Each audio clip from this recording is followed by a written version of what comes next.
itself, the river, never gets coloured, even in the biggest of spades. It might get a little bit of a stain, but it never really gets coloured. So most of our waters up here are pretty pure. What you have to watch for rearing fry is if you bring them on too quickly through the egg stage. The ideal temperature for eggs is low. You want it to be fairly low for most of the winter. Then you want it rising when you come through to hatching and feeding. The problem if you bring the eggs through too quickly, if you're using spring water that at a higher temperature than say your ambient water out in the river or the streams, then you're going to reach the feeding stage too early. You're going to reach the feeding stage possibly at a time when the temperature won't be high enough. If you're trying to feed young salmon at anything less than 7 degrees, it's difficult. They really need at least 7 degrees to start feeding. Sea trout, they'll feed a little bit slower. What we tend to have a problem with here in recent years is that we can get milder winters, so the eggs come through that little bit quicker. Because egg development is entirely temperature dependent. All the early development up to the end of the yolk sac is entirely dependent on temperature. So if they come through too quickly, we then get what they call the lambing stones. We tend to get a cold spell about now, just going into April. And if you're trying to first feed fish at this time of the year, you can really have problems. And you'll lose a lot of fish. They just simply don't want to feed. And if you don't catch, when they come off the yolk sac, you've only got a matter of days to get them on to feed. And if they don't start feeding, then they'll never feed. They simply become like bootlaces and die off. And you're letting a lot of these pinheads die, and you wonder what's happening. Well, what's happening is that they're never fed, so they simply die off. So water temperature is quite crucial, and sometimes people abuse water supplies and add that a little bit warmer and think it's a good idea, but it's not a good idea if your temperatures, if first feeding temperatures. So it is something to be mindful of. Any more questions? You'll have to speak up if you're further back. Bob, just on your small catches that you do every year, has the last sort of 5 years small catches remained quite sort of static with what you're doing annually? Because the figures you quoted, sort of going back a few years now, are your small catches sort of consistent year to year to year, and say in the last 5 years on your river? Well, in terms of smolts, we've gone through the screw trap. As I said, we can get an indication. It doesn't give us an exact figure, but we can get an indication of what the smolt run is. And based on 16-17% going through the screw trap, then our smolt runs. I mean, some of the years, for example, this last year, I had 5,300 smolts went through the trap. Now, that would work out at around 30,000 smolts leaving the river. Now, there was a piece of work done by the Western Ross Fisheries Trust many years ago. They did a management plan for the river, as they did for most of the rivers in the area. And they estimated smolt run for a cannon based on riverine habitat was 16,500. So if we're getting 30,000 coming out, obviously that's a lot more than the river potentially can hold. Now, I have a feeling that most rivers can actually produce more smolts than the theoretical figures would be. So I would say a smolt run. The problem with the screw trap is it only works well when the river's low. So if I get rises in water during the time that the trap's in the river, I have to raise the trap. You can't leave it down when the water gets too high, because there's a risk of it being washed away. And also you have a risk of smolts being damaged. If they're inside the trap and there's a lot of water going through it, you'll get smolts damaged. So some years I've been able to run it right through the smolt season, as I was able to do this last year within a very dry spell. And in some years I've had to raise the trap, or even raise the screw, or even take the trap out at times of high water. And we've obviously missed fish then.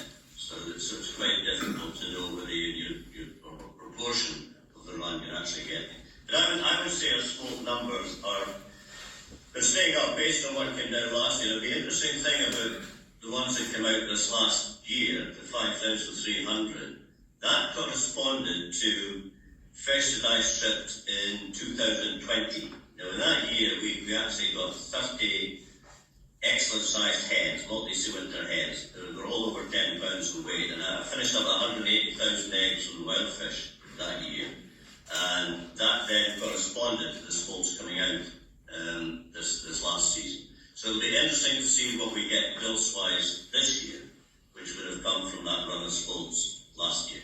And that will obviously depend on various factors. One of the issues we have here, I mentioned the fact that winter space is still a problem. But one of the other issues we have, and I'm sure you have it around other parts of the country, is the number of grey seals that we now have. We have a huge number of grey seals in this area. My neighbour counted, a couple of summers ago, he counted 340 hauled out of the rocks at the mouth of the seawall. Now, the problem with that is it wouldn't be an issue if there was plenty of other fish for these seals to eat. There's nothing else. We've got virtually nothing in these sea logs anymore. And they were all wiped out a number of years ago. So the seals have got nothing to feed on. And the chances are it's going to be salmon when the salmon are there, and also they'll be wiping out the sea trout. And I'm sure that's the reason why our sea trout numbers are really struggling, and have been struggling for a number of years now. It's the number of grey seals we have. And also we have the issues around goosanders, cormorants. There seems to be every predator that attacks salmon is protected, very well protected, and I can't see that changing much into the future. So I've accepted for quite some time that we probably won't be able to reduce the number of predators, and the only way you can accommodate these predators is you need more fish. You need to have more fish so that they can get a bite, and you've still got something left over to keep the river going. I think it's a sad issue because I don't know how you can justify, especially when the salmon are regarded as in danger. I don't know how you can justify maintaining the number of grey seals that we have. Any more questions? Yeah, hi Bob. I take you touched on conservation and the fact that we're talking about a red-listed fish. What's your general thoughts? I take it have you seen Riverwoods that's been produced by Scotland, the Big Picture? And I wasn't. No. I'm sorry? No, I don't think I have seen it, no. You haven't? It's all being driven by the rewilding community. And yeah. how we need what we need to do to provide habitat in our rivers for salmon to. You can Google it. Yeah. Google it. It's called Riverwoods. I fish the Finned Horn, and I don't know if you know Bob Lawton. Yeah. Bob Lawton, our resident biologist. I know Bob, yeah. I'm sure you do. He's very, very, very much. He's just secured a £1 million grant for it, basically to plant trees. And I just wonder what your thoughts are with it. I mean, you would need to watch it to see what I'm asking, really, in terms of how success. What benefits it's bringing compared to hatcheries? My take on that, if I refer back to our own situation here, we didn't have a habitat problem. We had loads and loads and loads of good habitat. The only issue we had was these winter space, and we're still getting these winter space, but there's not much you can do about that. I mean, the carrying can become pretty ferocious when it gets high. And absolutely, I have no problem with people working on the habitat if that's what the problem is. If lack of good habitat is what the problem is. But there's a lot of rivers that will have plenty of habitat that is underutilised, and it's until you've actually got the habitat that you do have fully utilised, you're spending money on something that is maybe not going to make any difference. As far as I'm concerned, what should happen is that you should be obviously making sure that you do have the appropriate habitat for your fish stocks. But you've got to have the fish as well. Well, if you don't have any fish. And the other daft thing about the tree planting, it'll be 15 years before any of these trees get to a height where they'll actually shade the river. And we won't have any fish like that. The fish numbers have got to be addressed at the same time. And my idea would be that yes, you need to think about your habitat, you need to think about your stock. Now, the other thing about trees is we're busy planting all these trees, and then on the other hand, we're encouraging beavers. We've now got beavers being released in Speyside, the Kenmore National Park. The beavers that were illegally released down in Tayside, I think it was 40 animals. They're now up to about 2,000. And we're going to finish up with beavers over the whole country. And what do beavers do? They chop down trees. I'm on the various blogs all the time over this, you know. Bob, going back to Bob, for instance, though, it's difficult. I mean, he has set up this Findhorn Watershed initiative. Received, you can Google it on the Findhorn. They've received this immense grant through the foundation, which you'll know about. And our boards now, I've been up to the last two Rivers Trust AGMs, and the meetings are being chaired by people like Roy Dennis, all great big green wilders, but none of them are fishermen. None of them are fishermen. Bob, going back to Bob, I had a big row with him locally and in the press because he believes seals don't eat salmon. Now he's our biologist, and it made. I'm telling you the truth, Bob. It made the press. You know, he's of the opinion because of this research he's done into autopsies on dead seals. Their systems are full of this tiny bone that's indestructible, and that bone is found only in the ear of a sand eel.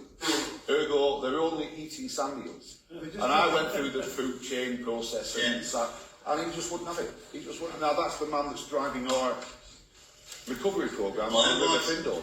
I remember I used to live in Inverness, and I used to watch salmon kelps above the road bridge in Inverness being thrown in the air by seals. And that was seals going up the river and taking the salmon kelp. I mean, a seal, as all predators, are opportunists. They take whatever they can get.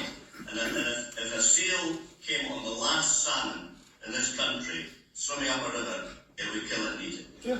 So there's no, to me it's crazy. And what they've said is, over the years, is that they haven't found the otoliths. They haven't found the otoliths in the scats, the seals.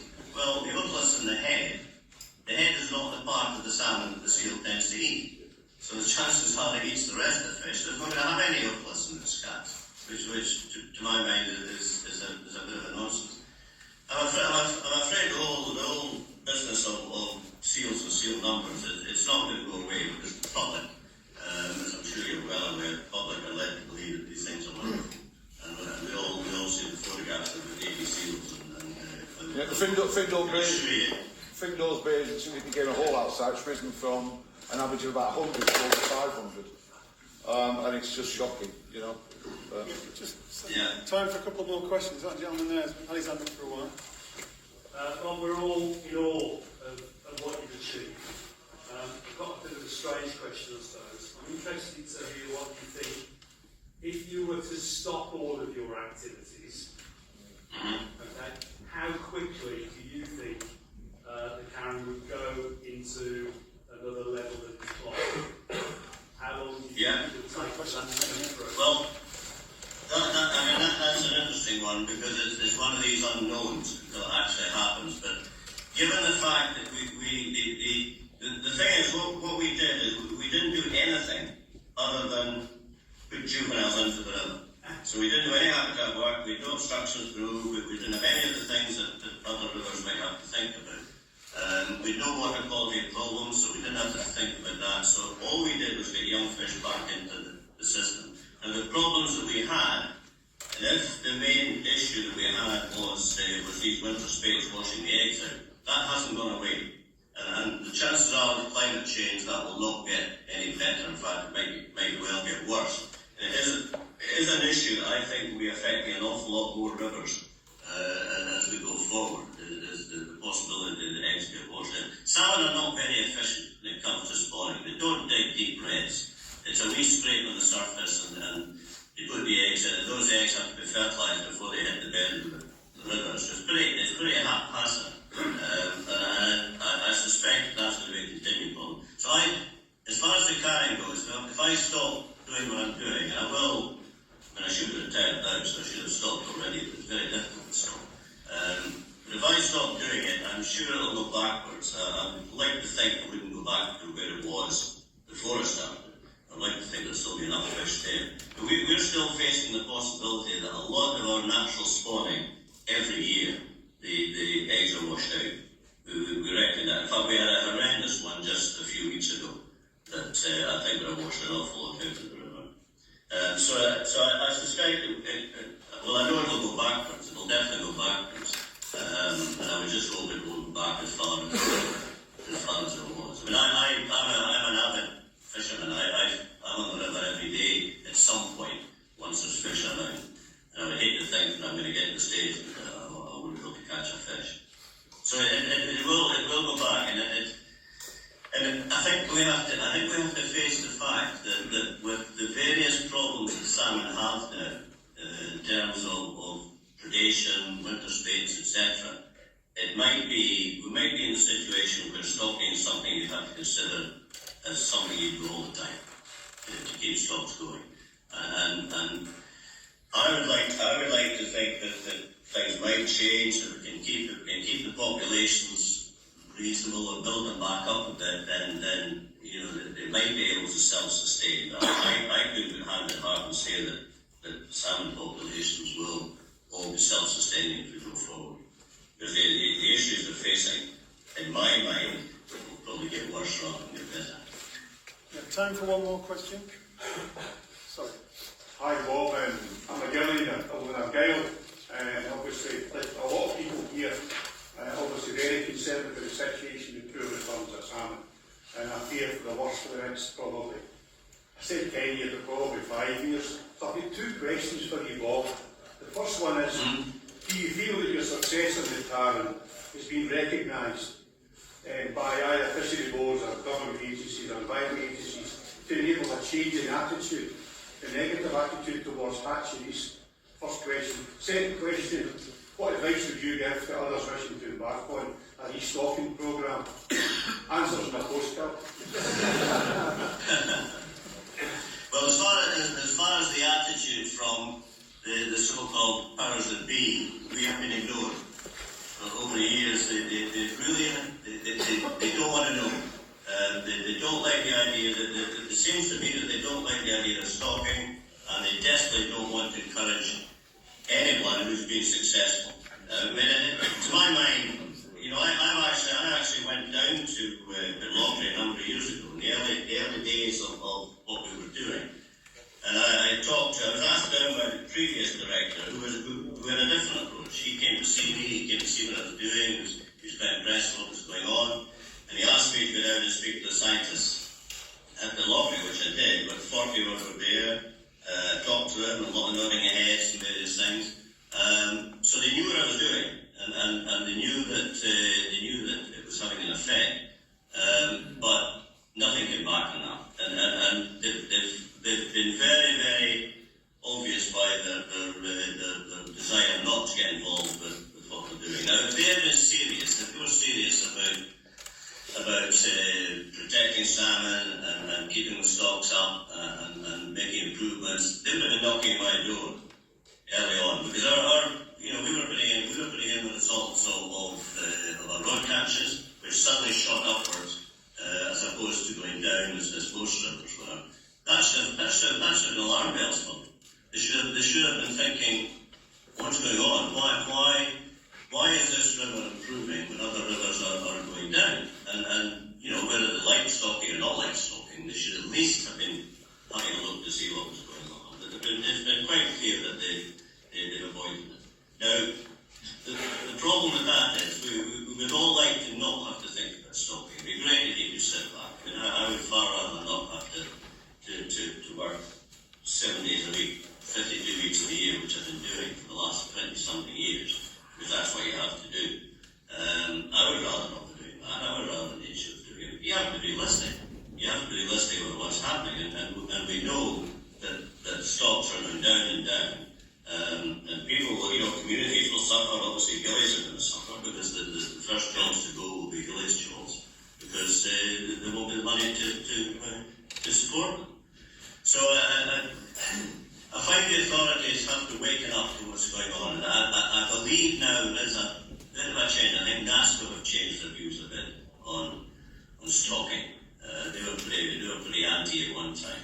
But you've got to face up to what's going on. And I think the important thing in all of this is to stop this idea that stocking doesn't work.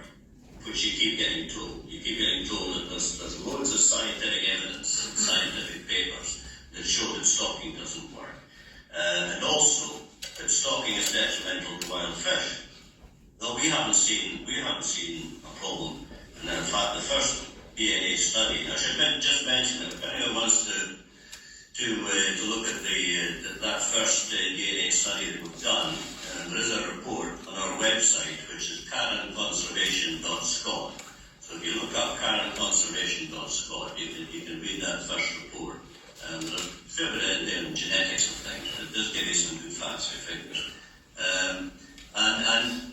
The bottom line is that what they concluded in that was that the stalking was making a considerable contribution to wild stocks, and it wasn't having a detrimental effect on the genetic makeup of the wild carrot fish. Now, if we can get away from this idea that it doesn't work and is detrimental to wild fish, which we keep hearing, then we may start making some progress. I mean, you can run a stalking program that is done badly and doesn't work. I often get asked, why have we been successful in this stalking program or that stalking program hasn't? And the answer I always give is I can't comment. I can't comment on someone else's program unless I know all the details of what they've done. Because they may not have done it right. They may have done it in a way which is not sympathetic to the actual river. Because obviously you've got to think about doing it in the right way to satisfy the individual river. So it's difficult. I would like to think that the authorities, the people who call the shots, and we've been told every year when we apply to stock fish out that we might not be allowed to do it the next year. We're being allowed now, but we might not be allowed in the future. We can't use captive broodstock anymore, for example. We have to take fish from the wild only to use for broodstock. Now, going forward, for other rivers where stocks are really limited, captive broodstock is going to be the only answer, because you won't get enough eggs from wild fish to make a difference. It is a numbers game. If you're trying to emulate what would be going into your system in terms of wild eggs in a healthy river, you need to be stocking quite a lot of fish. So I think there's going to have to be a change in attitudes, or I'm afraid I would not hold out much hope for a lot of salmon stock. Right, thanks a lot, Bob.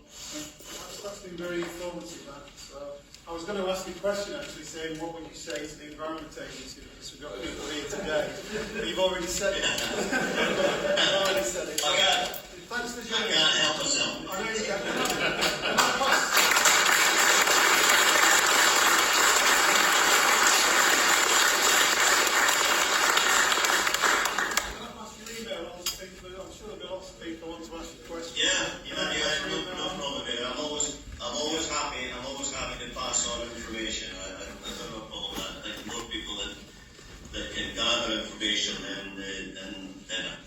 Right, thanks for joining us, and I'm looking forward to some more kindness anyway. So. That's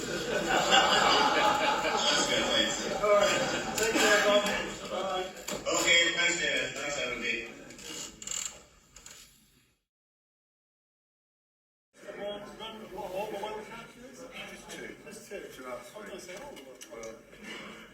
Obviously, Keith, he's not had a chance to speak about his work. How many years? Well, 10 years now since I left. Yeah, so he's got a chance to speak today. Thanks, Dave. Yeah, good afternoon, everybody. First of all, I do want to thank Dave for inviting me today. It's certainly turning out to be a very interesting day. Really interesting. I'm probably going to talk about very similar things to what you've already heard, actually, which is really interesting to me to hear the similar stories. Anyway, I hope that by the end of today we'll be able to formulate a positive way forward for all of us who believe in the conservation of salmon and sea trout stocks in the rivers of the UK. As Dave said, I haven't been involved in this work for just over 10 years. I left the Environment Agency, now the Natural Resources Wales, in 2013, having done 35 years managing 2 salmon hatcheries. So when I managed 2 hatcheries in North Wales. Which I'll come on to in a minute. So when Dave asked me to do the talk, I made a point of getting in touch with my ex-fishery colleagues in both North and South Wales, who still work for the Natural Resources Wales. and they relayed to me how bad the salmon stocks in the Welsh rivers have now become. The juvenile stocks resident in the rivers are at critical levels and falling. And obviously this means that the adult returns are being affected. Rapidly declining was the most common phrase I heard. I know it was pretty bad 10 years ago when I left, but I think I've been quite shocked at how bad it's got. So within a year of my leaving the agency, both the hatcheries I managed closed. At the time, the NRW did a hatchery review. At the same time they did a review, and they concluded that there should be no more stocking of wild salmonids in any of the rivers in Wales, under any circumstances, which still holds today. Of course, climate change is a major issue, contributing to declining stocks, and along with habitat degradation and poor water quality, the outlook for the salmonid populations is pretty bleak. But I believe all these issues can be addressed and need to be addressed. But I think we're approaching a point now where we need to think about the reintroduction of rearing hatchery salmonids to stock the rivers of the UK. So for the next 20 minutes or so, I'm going to talk to you about and summarise the work I did over the years managing these hatcheries. I'm going to concentrate on just this hatchery. The other hatchery, I haven't got enough data for it, and I only managed that one for the last 9 years of my career. So this is the one I managed for most of the time, the whole of the life of this hatchery. I'll show you where it is in a minute. I'll just go into the background of how the hatchery came about. And I'm going to talk about two particular stocking programs we did over the years. The Mala, which is predominantly sea trout river, and the Conwy, which is predominantly salmon. North Wales we're talking here.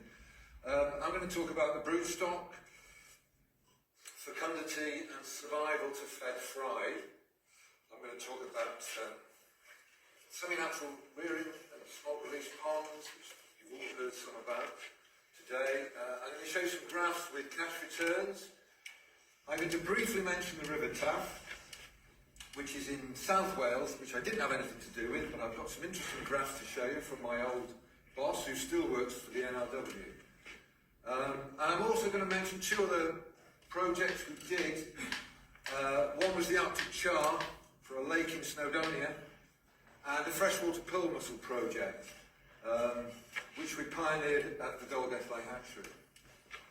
Okay, so this is where the rivers are. Well, the Malda hatchery was on the west coast, just outside a town called Dolgellau. The hatchery's gone now, it's long gone.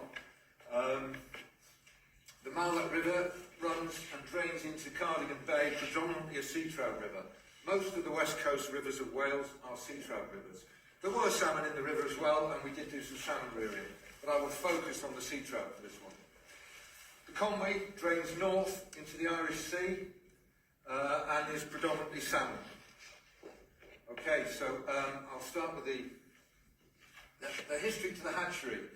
In 1984, on the River Maldac, in July, there was a major spillage from one of the operating gold mines. The gold mine is right at the top of the catchment, or was, it's no longer there, and it spilt a lot of copper and zinc, heavy metals, into the river. In July, river flows were low, large number of sea trout and salmon in the river, adult fish, but it killed everything, but it killed over 3,000 adult fish. A £100,000 out of court settlement was paid to all the riparian owners who decided they wanted to establish a trust and do a 10-year stocking programme to restock the river. So, and our target was 300,000 over per annum, and 200,000 fed fry and 50,000 1+ par on smolts. We began operations around about autumn of '87.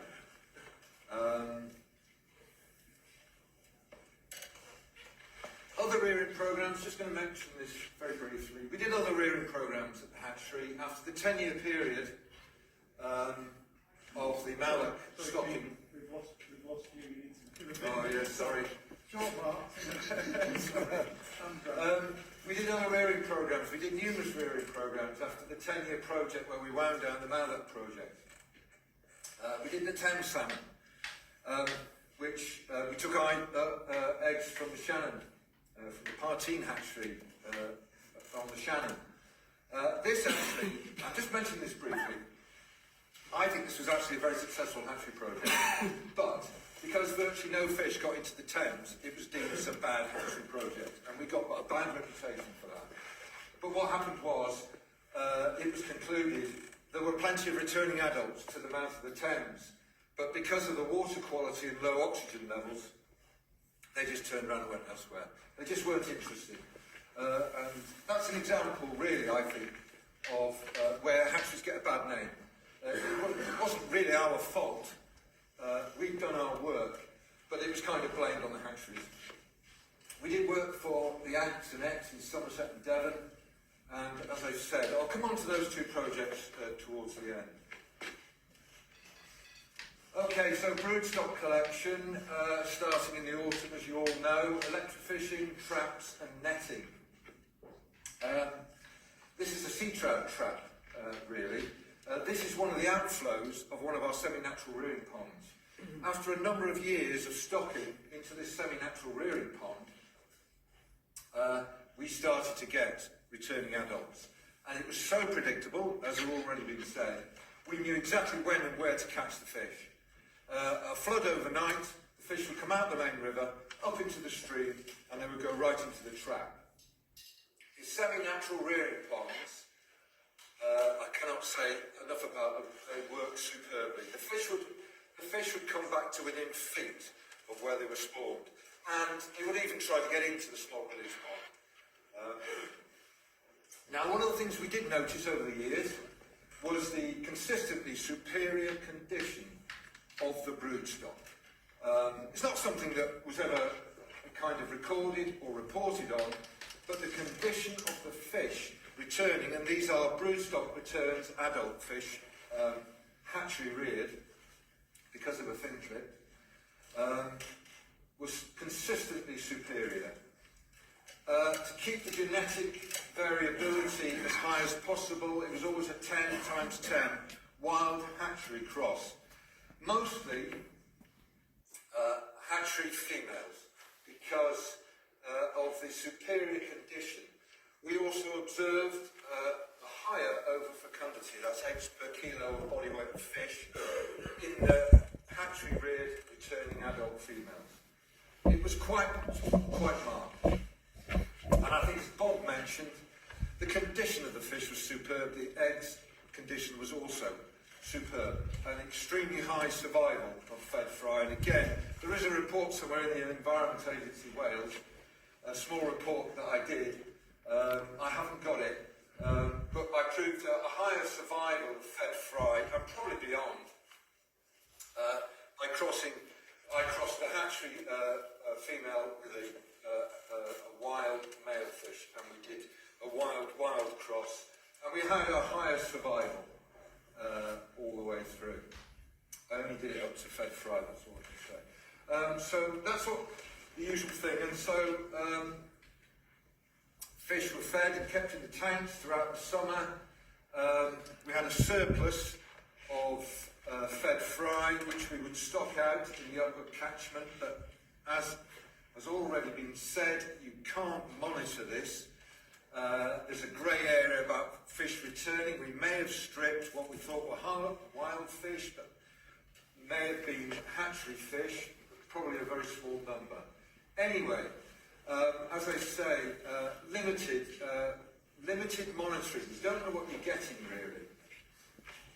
Anyway, by the time we get to August, we would fin clip 0 plus par and 1 plus par fish.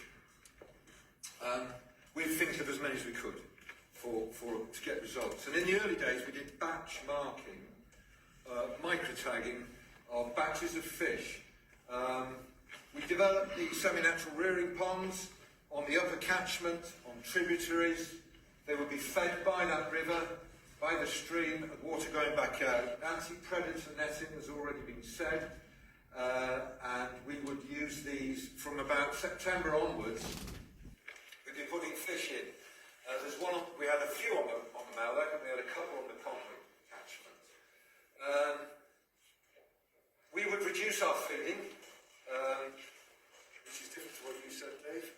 We would reduce our feeding as we went through into the spring, to, again, hopefully to acclimatise and encourage the fish to start looking for food in the pond. And we did an experiment for a few years, microtagging a batch of fish going into the main river in the upper catchment, and a microtagged batch, different code, going into the ponds. And we had 9 times more returning adults into the ponds, catches caught from returning adults to the ponds compared to direct river stocking, if that makes sense. 9 times more fish were caught that had been reared in the semi-natural rearing ponds. Highly successful, and I would recommend doing that. So, this is a salmon. I couldn't find a picture of a sea trout, unfortunately. A fin-clipped salmon from the Mallow. As I say, we did do some salmon. So over the years, we looked at rod catches, and the percentage of the rod catch in terms of hatchery-reared fish tagged 10 to 15% of the rod catch was from hatchery-reared fish. And we only tagged 20% of all the fish that ever went out from the hatchery into the Mallow. Again, you could do the numbers on this. There could have been, and there would have been, considerably more fish in the catchment from the hatchery. Now you can see here, this is the heavy stocking period, 88 to 98. These are the different classes, fed fry, 0 plus and 1 plus. And you can see the rod catch. There's a slight lag, but you can see the rod catches rose. And when we wound the stocking down, the catches dropped. It's probably not a highly scientific graph, but it does give you an indication. There are other factors going on here, but it does give you an indication of what we were doing and what the result was. There is no doubt in my mind that it was working. I remember catching one sea trout. It was a 12-pound hen fish 1 year. We stripped it. It was tagged. We put it back in the river. I couldn't tell you which year it was. Let's say it was 1992. We re-caught it in 1994 and stripped it again. This had gone out to sea and come back. Okay, I haven't got the same data for salmon. I haven't got any data for the Mallow salmon. We only looked at the sea trout at the time. Okay, so I'm going to go on to the Conwy now. So, the Conwy salmon. This was a salmon project, as I say. We were approached by the Conwy Valley Fisheries Association. I don't know if they still are in existence. This is a fin-clipped returned adult, which we've used, salmon. And they wanted us to stock the Conwy for a period of 10 years, which we did. They paid us to do 8 to 10,000 fish per annum. And again, all we did with this was put the fish into semi-natural rearing ponds. By this time, we'd learned that it wasn't worth putting the fish directly into the river.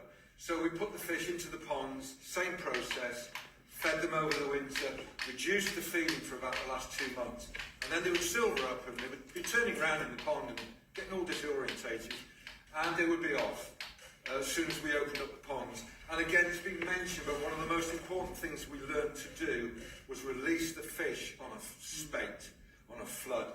And you know why? Because of predation. And that seemed to work quite well. We had even better results on this river. 15 to 24%, it was estimated, of the rod catch came from our fish. And they reckon about 40% of the run came from hatchery-reared fish. So we finished this in about 2010, I think. Again, the graph, it's not quite as good as the other one, but you can see we started in the early noughties, and you can see where we increased our stocking numbers. The scale's very poor. And you can see what happened to the rod catch during that time. I spoke to fishermen who caught 5 salmon one season, and 3 of those were fin clipped. So that was that. Okay, so that's the fishing bit. What am I on now? Right, now, I've been speaking to my ex-boss, who still works for the Natural Resources Wales, and John sent me these graphs. I had nothing to do with the River Taff, but he's relayed this. The River Taff runs out of Cardiff Bay, was once running black with coal dust for many decades, but by the early 80s it was clean. But there was no fish in it, of course. So they started restocking. We took fry from Kilburn, smolts from Yorkshire. Sorry about that, Dave. But they were the first fish that went into this river. I don't know where. The pink line, so there's a trap for recaptures. The pink line shows how the runs of fish started to increase. The dip in the line is when the trap wasn't run for a number of years.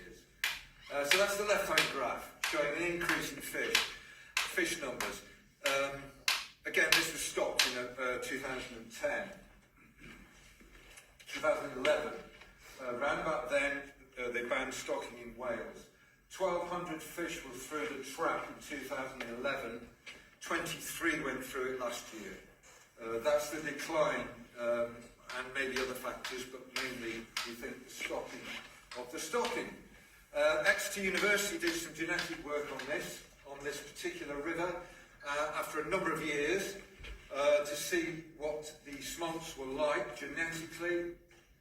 They found a very wide variation in the genetics, and they could not foresee a problem. Very limited spawning on this catchment, so it would always need to be stopped.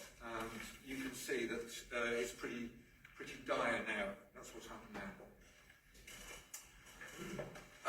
Right, yeah, we were asked to rear char for Arctic char for one of only 3 native populations left in Snowdonia, where there had been a 90% decrease in the numbers, virtually no fish left in the lake. Temperature spikes from a hydropower scheme, warming the water, that causes a real problem for char. Char, like eating colder water to spawn in, than salmon or sea trout. Habitat degradation and eutrophication from a sewage works caused a major crash in population. So we were asked to rear them, and so we took this on. Again, this is about 2008, I think. The eggs are 3 mil in diameter compared to a salmon, and probably about 10 times smaller or so than a salmon egg.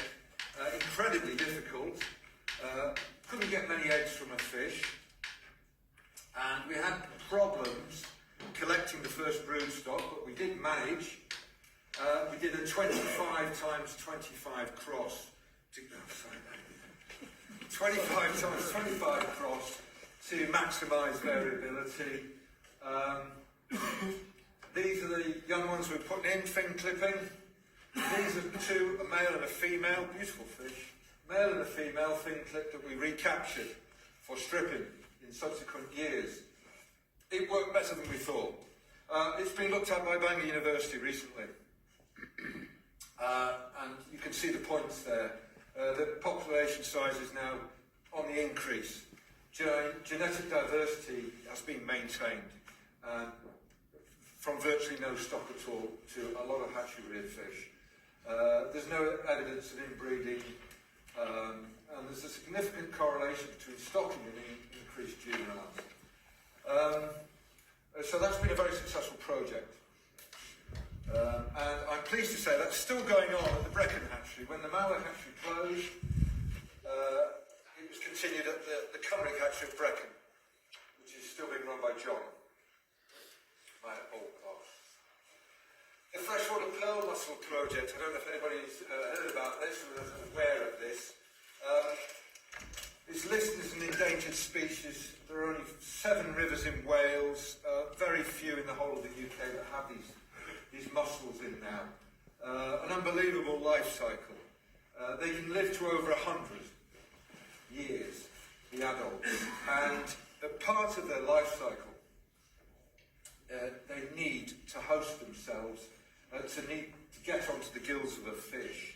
I mean, these were, on the Conway, I know that this was a big pearl mussel fishery going back to the 1800s, where they would find a pearl mussel in 1 in 500 of the pearls, of the mussels. So they would be opening them up, chucking them over the shoulder on the banks of the Conway to find this 1 in 500 pearl. Obviously, part of the reason the population's crashed. So what they do is they spat millions of larvae out at certain July and August in the year. And any juvenile salmonids downstream should get infected or will get infected. I don't know if you can see, but there's some white dots on the gills of the fish here. Well, the Glaucidia larvae attach themselves after being spatted from the mussel onto the gills of the fish. And this had never been done before. This particular mussel had never been bred in captivity. So we had a go at this with some trepidation, and we had the fish in the tanks once they were infected. We'd put them into trays with mussels and get them to spat, infect the gills of the fish, and then we'd have the fish in the tanks with very fine mesh nets on the outflow, and we'd collect the Glaucidia, along with a lot of sediment, of course, and feces. Very difficult to get this project going, but we managed, we succeeded. We got hundreds of thousands of young mussels, and we grew them up to 8 months old. And they're 1/2 mil by 1 mil at this stage. John, again at the Culinary Hatchery Brecon, is continuing this project, I'm pleased to say. We've now got 5-year-old mussels, and they're still only 2 by 2.5. Incredibly difficult project, as I say, and this method we used, which was just a really trays in the hatchery with sediment, and we filtered the water and fed the mussels. And I was only in the beginning of this project. John Taylor of Culinary Hatchery has got more information on this. He started to use feeding. So these are going to go back into the river eventually. Okay. So, yeah, here's a summary really of what I briefly told you. Again, that's a thin clipped salmon from the Mather. I mean, you know, as you can see, and I'm sure you're seeing today, you know, you can get very good results if you follow certain protocols, hatchery protocols. You know, crossing wild with hatchery reared fish is very important to maintain the genetic variability. And using semi-natural rearing ponds, really, as it's been said already, really is an amazing way to do it, and probably the best and only way to do it, to maximise returns. Fin clipping and monitoring is very important to do. I mean, consistent stocking over a 10-year period is also, with good numbers of fish, I believe, is very important to do. If you're just going to put a few hundred fish in a river once or twice, you're not going to really get anything going from that. So I think it's important to do a sustained stocking project. Obviously, there's going to be a cost associated with this, with any rearing project. Fry costs are much lower, but you know, you will get more returns if you put them in as smolts from ponds. Higher cost, of course. Well, as far as I'm concerned, conservation aquaculture has a role to play going forward. And given the results I observed and have seen, you know, I think it's time, as it's already been said, if we don't do something soon, I think we're going to be struggling to get broodstock and eggs and fish back into our rivers. I can't see, I'm quite shocked really after 10 years of being out of this, how it's gone down from a bad place 10 years ago. And as Bob says and everybody else has said, we need to do something quickly. So I hope we can. Thank you very much.